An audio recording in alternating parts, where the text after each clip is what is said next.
এই যে সবার ভাত টাত বেড়ে চলে এসেছি। কি দেবো মানে তুই কি এই তরকারিও এখন খেয়ে নিবি? এটা এটা কখনের? রাতে খাবি কেন?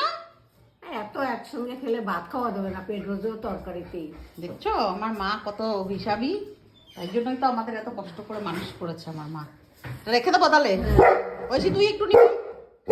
রাতে খাবি? ও ভয় চেঁচাচ্ছে, ম্যাক্স চেঁচাচ্ছে। ও দেওয়া ভয়- লাগবে না কাউরে না। কি দেবো সোনা তোকে? ডাটা দে। ডাক্তার ধরো তোমার বাটিটা তুমি দাও, সবাইকে দিয়ে দাও অল্প অল্প করে। ডাটা এখন সজনে ডাটা খুব খেতে হ্যাঁ হয়। শুক্তো টুক্তোতে, তারপরে কুমড়ো দিয়ে, শুক্তো না এমনিতেই শুক্তাতেও তরকারি। ভালো লাগে, কুমড়াতেও ভালো লাগে। কুমড়ো দিয়ে যেটা তুমি করছো কালকে, ওটাও ভালো লাগে। এটা কালকে তরকারি দারুণ। অল্প অল্প করে দাও আমার মতো। তাহলে এইটা রেখে আসি নাকি? হ্যাঁ হ্যাঁ, দেখছো আমার মা খেতে দেবে না, সব এত একসঙ্গে সুন্দরী। খাইলে তো সবই খাওয়া যাবে। ওই দেখো আমার মা খেতেই দেবে না। ঠিক আছে কোনো ব্যাপার না, এতটা মাছ আছে এত সুন্দর সুন্দর। ইস ঐশীকে কত ভালোবাসে ম্যাক্স, দেখ।